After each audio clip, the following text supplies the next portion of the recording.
what is the best piece of advice that you've ever received? A director at drama school said to me, if you're going to fail gloriously. And I think we concentrate so much on success, but there's not much to learn from success, and you learn far more from your failures, I think. About dreams, it's about trusting yourself and believing in yourself when everybody tells you can't do it. Vinny Pazienza, boxer, does it, believes in his dreams. Me as an actor, nobody told me I should be an actor. I believed in myself, I believed in my dream, and I made it my life. One of the greatest lessons or gifts that anyone gave me was, on the year that I worked with David on Girl with the Dragon Tattoo, he really, I was obviously very new at that point, and he really sort of fostered in me, which I don't think is something that's fostered in women a lot in our industry, to have a voice and to speak it.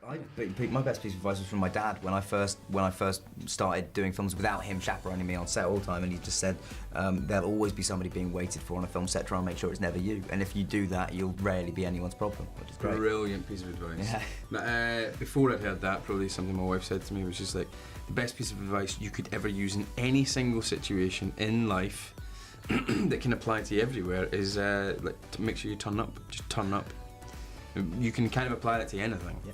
You'll be dead one day. Doesn't matter. We'll all be dead one day. It's gonna be great.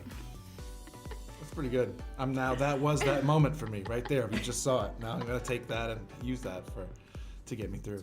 We all know your story. You were a teacher, 10 years in, you just went, I'm going to take a career change, right? So many people at the moment are stuck in jobs that they like but they don't love, and they're too scared to take that jump. Yeah. How did you go, no, I'm going to do it? And most importantly, how did you back yourself? Because that's what we're scared to do. Well, I did a lot before I jumped. Like, I was involved in a theatre company called The Passion Machine, who were putting on a lot of plays and things like that were going on and going out to bigger audiences all the time. So like by the time I went, I'd been in the Olympia for like weeks and weeks and weeks on end. I mean, I think we did one 20-week run where we're, in front of 1,100 people, whatever it is, 1,200 people. So in a way, the thing is to do it. Do it. And then if it forces you into a place where you say, look, you have to make a choice, then I began to realize I had to make a choice. Well then you feel you're at the place where you're going to back yourself anyway. Finally, I love that J.K. Rowling has said, and I'm going to quote her, that her characters that she writes about her are set apart, stigmatised or othered. We all sometimes feel like this in our own worlds. What's the best piece of advice you've ever received to get through the tough times? Oh, that's really interesting. I suppose that you've almost said it in the question, which is that we all feel like you're an outsider. Everyone goes, she often writes about outsiders, and I'm like, but who's the insider? Those people in life that present themselves as confident, arrogant, as if they're part of a club of, that they're also inside there is torture there somewhere, so or fragility there somewhere. Yeah. So it's just remembering we're all like that, maybe.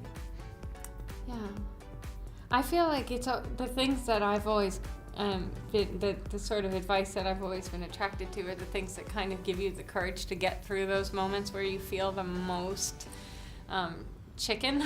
Like, be bold and the mighty forces will come to your aid. Or there's this Katherine Hepburn one I love, which is do what you like and then at least one person is pleased. But it's, just to give you the kind of, I love